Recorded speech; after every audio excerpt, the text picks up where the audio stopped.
what struck me over and over through those years was that by the time a contract becomes a legal issue, the damage is already done operationally. So when you think about it that way, you realize that the contracts that we're working with on a day-to-day basis, especially in a business, like when you think about what contracts mean to a business, they are the instructions, the operating instructions. They're thinking, where do we have those controllable levers that will help stabilize the organization? And contracting is one of those levers. On top of that, approval timelines sometimes stretched up to 200 days. And because it was a bottleneck, departments were increasingly bypassing the process just to get work done. Centralization isn't necessarily about bureaucracy, it's about resilience. Danielle, thank you so much for hopping on the podcast today. Appreciate you making some time. Of course, so happy to be here. Yeah, and for the listeners and the viewers, we have Danielle Haugland, Senior Director of Global Alliances at Agiloft, joining us today. So Danielle, I'm going to jump right in. I think your background is like quite fascinating. You spent like over 15 years like litigating contracts before you moved into Global Alliances and Agiloft. Like, what did that like teach you in your experience about what goes wrong with contracts and why does it matter, operationally, not just legally? Yeah, so my entire legal career, I was a practicing lawyer for about 15 years, like you said, and I did kind of a combination of things, antitrust litigation and complex commercial litigation. So think you're the biggest of the big MSAs. When they burn to the ground, they bring in the commercial litigators to kind of figure out what went wrong, how it went wrong, and figure out who's going to pay who, right? And what struck me over and over through those years was that by the time a contract becomes a legal issue, the damage is already done operationally. So when you think about it, most disputes really aren't about, it's not dramatic, right? It's about contract ambiguity, inconsistent amendments, poorly tracked obligations, or really just boils down to like a misalignment between what was actually negotiated and what was actually executed. So when you think about it that way, you realize that the contracts that we're working with on a day-to-day basis, especially in a business, like when you think about what contracts mean to a business, they are the instructions, the operating instructions. They're the blueprint for the business. And if those instructions aren't clear, if you can't find them, if they're ignored, if teams work around them, folks start to make assumptions, and among assumptions turn into workarounds, and workarounds turn into financial loss or compliance exposure.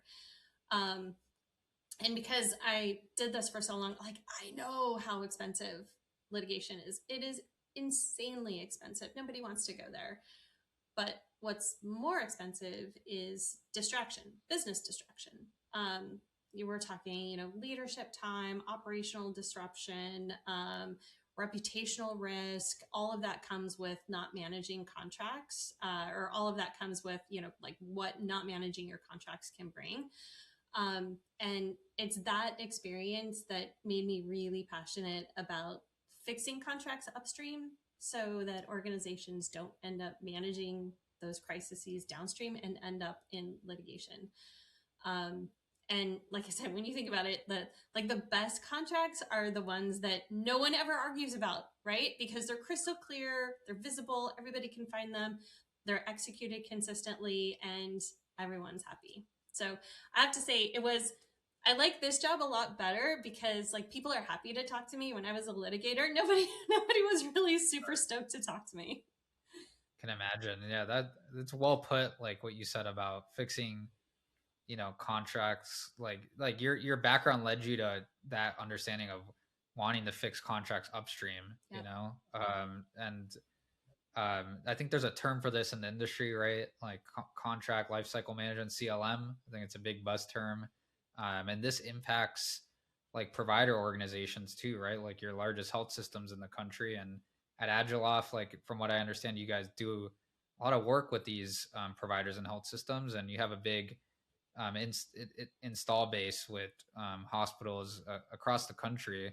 What are talk to me a little bit about the pressures like that are driving like this momentum for better CLM from these like providers, like especially for like some of these like rural like Mhm. community based systems and even like academic medical centers and large metro areas. Like what's driving this push for like we need to get a better hold of our contracts and our whole life cycle management with contracts.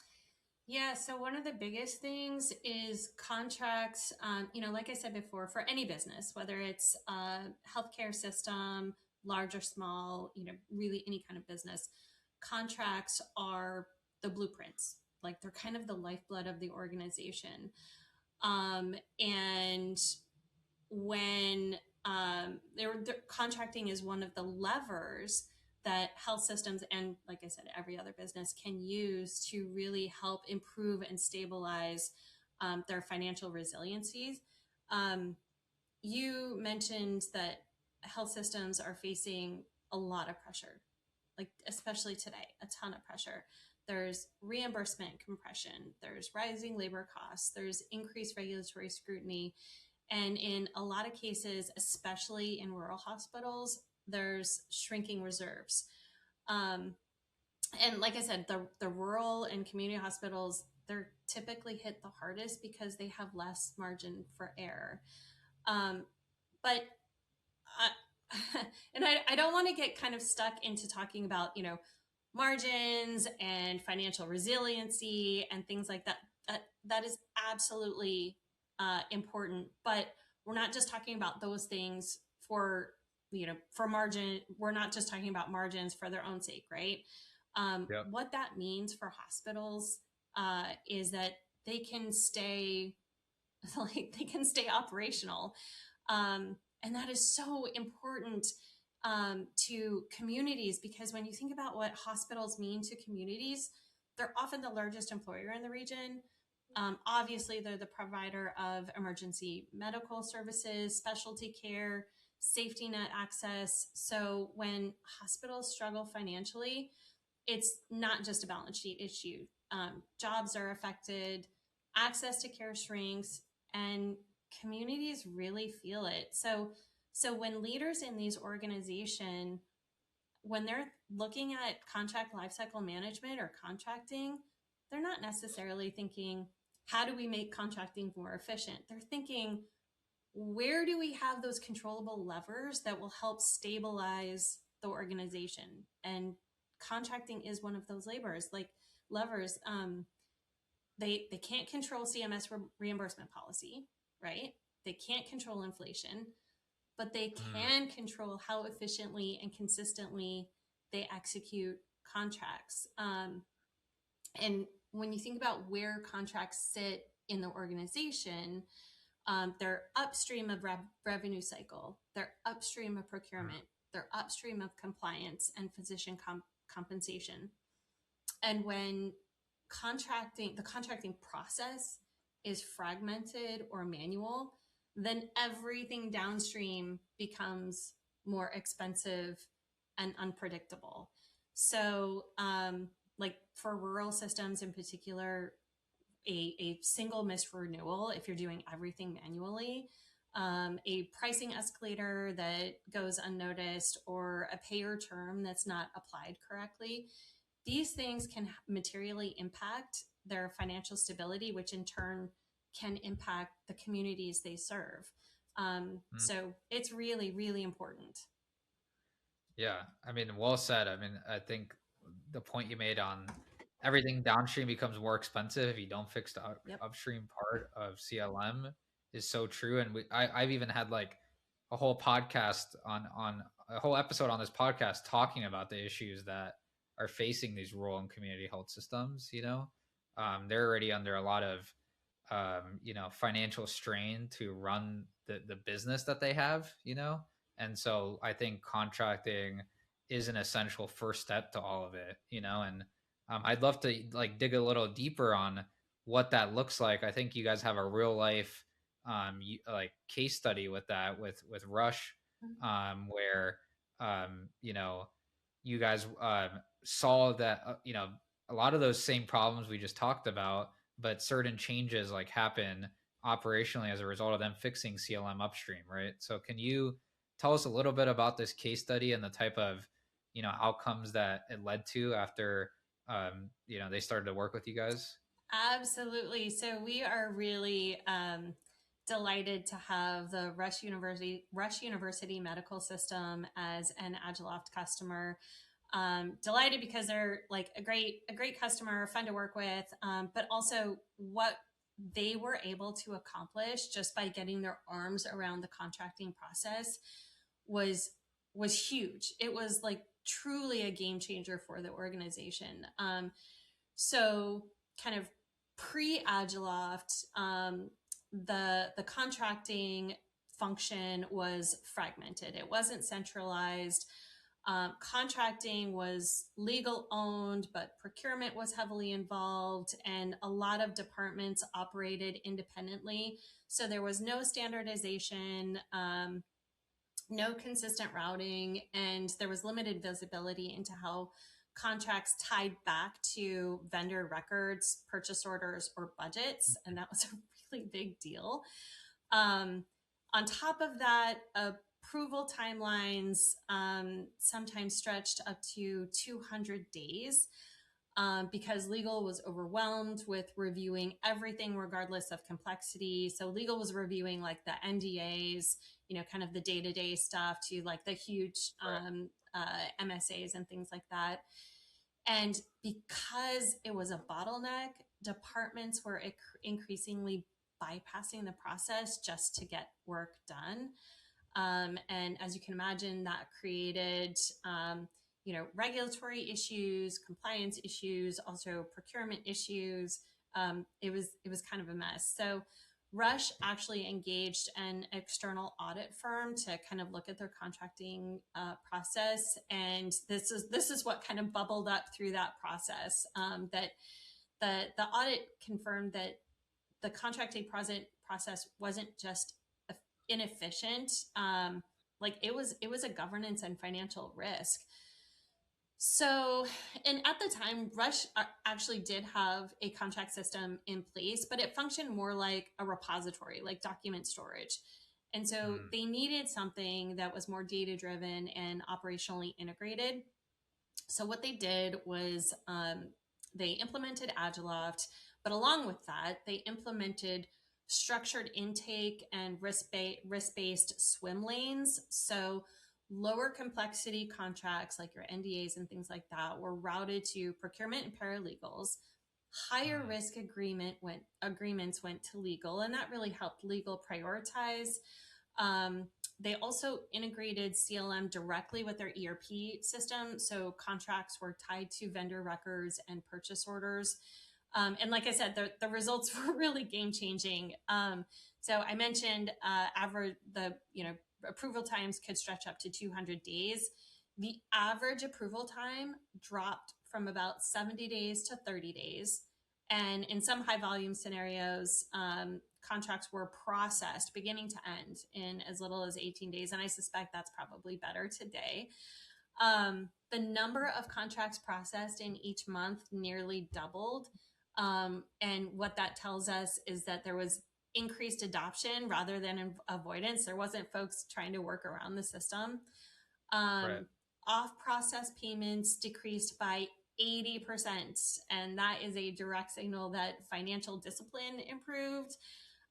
So this wasn't just about speed. It was really about restoring operational control and aligning contracting with financial execution. And, now it all runs like a well-oiled machine, and they're just, like I said, a great customer to have.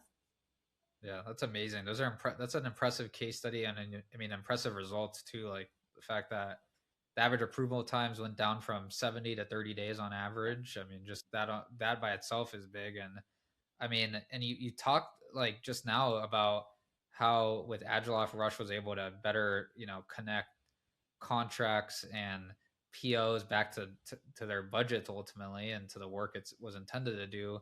Why is it so difficult though for like AMCs and health systems for them to like fix that with their existing stack? Is it like the integration with ERP that you just mentioned? Like, is it just like they have the tools but don't know how to connect them? Is it like they lack the process and training? Like, why is this so difficult to start with for them? You know? I think it's all of the above, actually. Okay. So when you, in a lot of health systems, and again, like I know that we're talking about health systems, but a lot of this is really applicable to businesses generally. But contracts usually live in one place, purchase orders live in another place, and budgets live somewhere else entirely. They're not Mm, all necessarily natively connected. Um, like I said, this is a really common issue across business. So finance might know what was budgeted, procurement might know what was ordered, and legal might know what was negotiated, but there's no single source of truth tying it all together. And that's how we see Agiloft sees contracts and contract lifecycle management really kind of sitting at the core of the business, and connecting to those adjacent commercial systems and serving as that single source of truth. So when you don't have everything connected and working smoothly in kind of one process, like there's a gap, right? And gaps create leakage, and price escalators get missed, and auto renewals slip through, and departments purchase outside of negotiated terms. So when you mm, connect contracts directly to vendor records and POs, you create enforceability. You can see whether spend aligns with negotiated terms. You can forecast renewals. You can reconcile commitments against budget in real time. And for health systems operating on thin margins, even small percentage improvements in spend discipline translates into meaningful financial stability. absolutely. Yep. Yeah. Yeah, and I'm sure, given your background as a litigator too, you understand firsthand how the results of spiraling out of control, can have, and like, and so, and I think in taking the healthcare perspective too, like a lot of, I think procurement, supply chain, a lot of it still tends to be, reactive instead of proactive. Even coming out of COVID, I know you guys did some work, with some other providers like Children's National, Mhm. but why is like, um, having like all of this centralized like through Agiloft so important? Like, and how does it help, like, even maybe using the Children's National example, allow providers to respond to disruptions? Like, how is it that they can then take an Agiloft with all of its centralized capabilities, like, you know, all the tools connected, including their ERP? Like, why is that important? How does it help them, ultimately respond to disruptions? Because COVID may not be the last one we have. There ultimately will be more in the future. Oh, that's something that we can absolutely count on for sure. Yeah. Whether it's a global pandemic or a natural disaster, something is going to happen. Supply chains are going to be disrupted overnight. I mean, look at the storm on the East Coast right now. I mean, Yep. that's basically halting everything. And ensuring that you have visibility into your contracts is a great way to stay resilient and to stay nimble in those uncertain times. And the National Children's Hospital is a fantastic example of this. I actually love this story, because this Yeah. isn't. Oh, go ahead. No, I was just saying, fill us in on Oh, it. yeah, Yeah. yeah. So Yeah. this is an example where they had a contracting system in place, and it was one of those examples of you don't really know how valuable it is and how important it is to have that kind of centralized source of truth until you really need it. So during COVID, as everybody knows, like the world kind of stopped overnight, right? For hospitals in particular, there were shortages of personal protective, like the PPE, personal protective equipment. There was vendor instability. rapidly changing pricing, and organizations that had centralized contracting systems could, like uh, national children's national, I keep mixing up the name. Yeah. Yeah. They could quickly identify which vendors they had agreements with, what terms were in place, and where there was flexibility. So they really benefited from having contracts that were centralized and searchable. They could respond quickly because they weren't hunting through all of their email inboxes or file shares to understand what their commitments were, what vendors they could lean on. And in a crisis, speed really does matter, and speed depends on access to accurate information. So, like I said, the broader lesson that we can learn from that use case is that centralization isn't necessarily about bureaucracy, it's about Mhm. resilience. And when disruption hits, you need to know what you're contractually obligated to do and where you have room to pivot. And that was that on full display during COVID. Yeah. No, I mean, well said. I mean, you're dropping gems here on the podcast today. Centralizing is not about bureaucracy; it's about resilience. I love it. And like, I mean, I want to go back to something you said because it resonated with me, which is like a lot of organizations you guys work with, like have a contract system in place, but they function more as like a document storage, right? And so, um, basically, from what I understand, like Agiloft can help them manage all these different contracts and the workflows associated with them in one like platform, one central area. But the other nuance, if we pick on healthcare, for example, is there's contracts for different pieces of the organization, like for procurement, for physician contracting, for your payer contracting, right? Like all of those like have their own set of contracts that, and some of them like work, hand in hand together. You can't have like your physician contract without a payer contract, vice versa, right? But they all operate differently, right? They all serve a uh, different purpose. Um, Talk to us a little bit about like why the configurability of like Agiloft matters, like because like there's different ERPs, right? There's different types of payers. Well, physicians, like yes, there's different specialties. Why does that matter, and like how do you guys make that possible to like address the nuance of each organization? Because no organization, yes, they all have a similar set of problems that you guys, I'm sure you've seen, but at the end of the day, they have different, you know, configurability needs. So like, how do you guys address that, and why does it matter? I love this question. Yeah. Like we've been talking about kind of throughout the conversation, hospitals and hospital systems are the same and different to other organizations, right? So like they have procurement, just like every other organization has procurement, and procurement workflows are pretty standardized. I mean, there's some variables that each company can take, whether they like to do it one way or the other way, but for the most part, it's pretty standardized. But hospitals, they do have two contracting use cases that are very unique: physician contracting, like you said, and payer contracting. And each of those, procurement, physician contracting, and payer contracting, they obviously operate very differently. They involve different stakeholders, they involve different risk profiles and approval chains.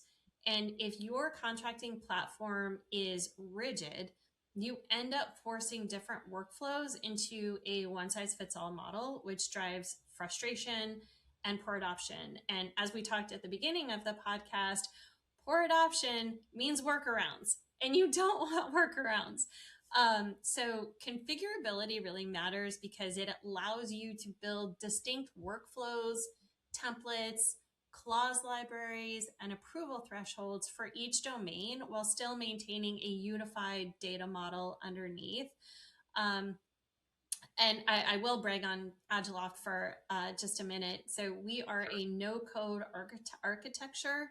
So that means hospitals can create those tailored swim lanes without heavy IT dependence. And Wow. that is something that makes enterprise-wide CLM really feasible and achievable and not just theoretical.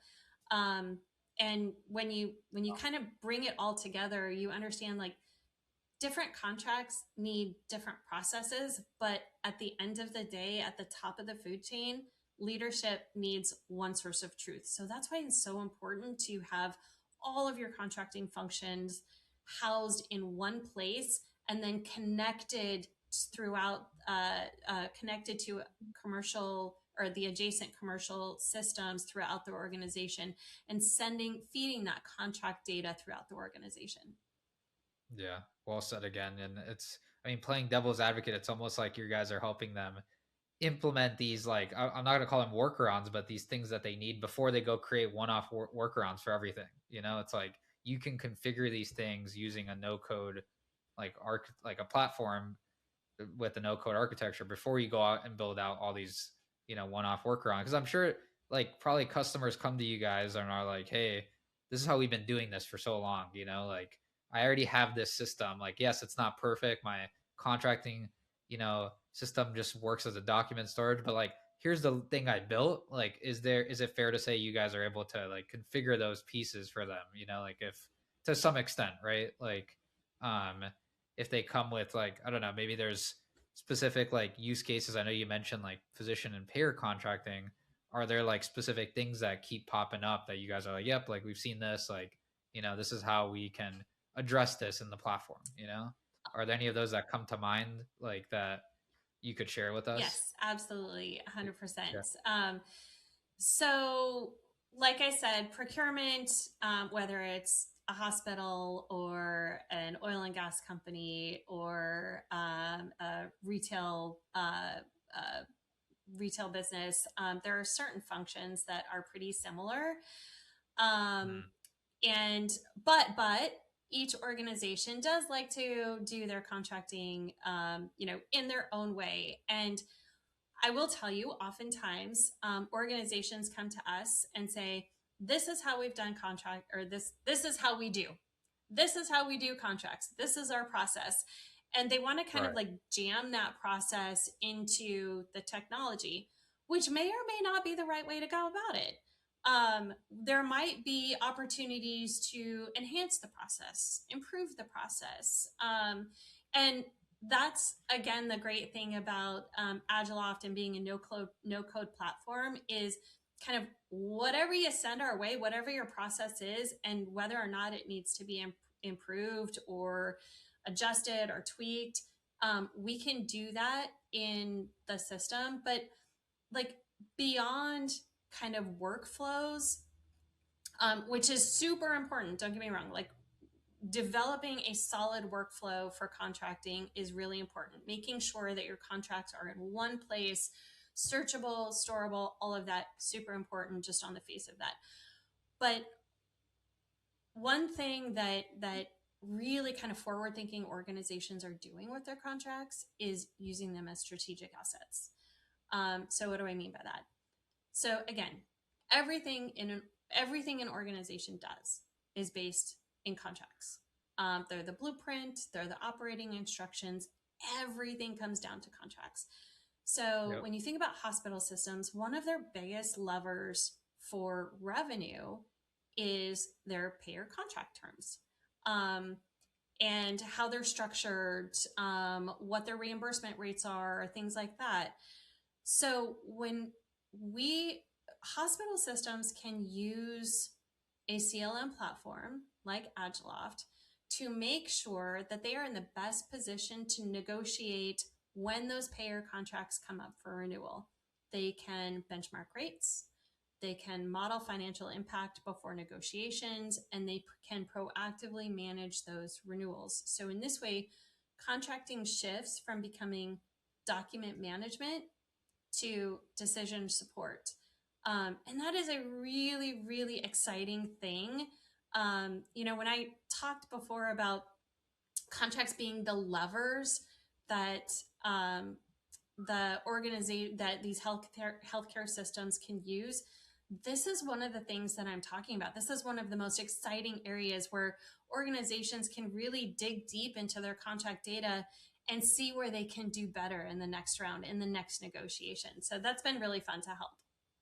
Wow, and they can do all that through Agiloft, is like better preparing themselves for negotiations, benchmarking rates, modeling, like prepping for all those renewal conversations. That can all be done through the platform. Yep. Is what you're saying. Yep. Wow, Absolutely. that's fascinating. Yeah. I mean, it's truly like you've mentioned throughout this podcast, it's making like strategic use of your contract data. I mean, earlier you threw out the example of Children's National when COVID hit, and having the system in place allowed them to go back and look at their agreements. Which ones do we have flexibilities? Which ones do we not? And it's truly like being more strategic with that contract data, and everything is derived from it ultimately. And so you threw out some examples like of how healthcare systems are using Agiloft with even like payer contracting. Are there any other things that come to mind that like providers use Agiloft to use it for to like um, you know uh, provide some output for like productivity for their team? Besides, is payer contracting really the big one? Like, do you find you guys and your team talking a lot about that one? Are there other things in the CLM process that are like, yep, these are big sticking points, and we really drill into these in conversations? Yeah, it's really all of those use cases. I called out payer contracting because that's probably the biggest lever, because that impacts a hospital's revenue. But I mean, Yep. if like from all angles, from the revenue side to the procurement side, um, using a centralized contracting system really does support basically making sure that the organization is financially stable and resilient and here for the next generation and the generation after that. Right. Does it even go down to the rev cycle layer of like rev cycle management? I know health systems have those teams. Like, do you guys find yourself interacting with those teams of at larger health systems? Yeah, absolutely. I think that's one of the foundational use cases for CLM. Yeah, for sure. Well, interesting. Yeah, like all the way down to collections is what I mean, right? Because you have your payer contracting that negotiates rates, and then rev cycle, it bills patients based on the services rendered, and then they pair that up with a claim that's submitted to the payer, and then ultimately there's a collection that happens at the end of the day. But CLM, what you're saying, touches all those aspects. Yeah, absolutely. That might be Yeah. getting it a little bit beyond my expertise, but Yeah, that's all good. yeah, Yeah, all good. No, I mean, I'm very impressed by like the configurability of what you're describing. I mean, you guys clearly understand the business of healthcare, and your background as a litigator, I mean, just puts it all together. Like, you've been in the shoes of a litigator when things go awry, and like you want to avoid all these as an organization and not expose yourself to whether it be financial risk, like regulatory. I think we can have an entire podcast just talking about the regulatory pieces of healthcare that these health systems need to follow. yeah, Like payer contracts, like yes, they're negotiated rates, but they objectively like have to like like submit claims for specific things, and yeah, like they can't do it. Like, there is a lot of regulatory mishap if they do not follow the rules, essentially, with that. So your guys' understanding of that, I think, is very prudent, and it shows in what you're talking about. yeah, um so getting to the tactical part of it, like of the podcast, like for the health systems and like provider organizations that are listening, and that could be a head of procurement, like a head of payer contracting, a head of provider contracting, that really have struggled with some of the things you brought up today. What is the best way for them to engage with you and your team at Agiloft? And I like to ask this one, like, what should they have prepared before they go and start the conversation with you guys? a great question. And I know that the term pain points is probably overused in just about every context, but it's overused because it's a really good place to start. Where's the friction today? So going back to Rush, they knew that they had friction. They knew that they had a fragmented process. They actually engaged an auditing firm to help them like uncover it and document it. And from there, they said, okay, we know what's wrong. How do we fix it? So is it procurement bottlenecks? That's what it was for Rush. Is it physician compensation tracking? Is it payer rate visibility? What systems need to integrate? ERP, revenue cycle, HR. What another thing in addition to the pain points? What does success look like? What do they want to achieve? And from there, we can help design an approach that aligns with capacity and budget, and really building a contracting foundation that supports the organization, all of the business units in the organization, and at the end of the day, long-term financial health. Um, Well said.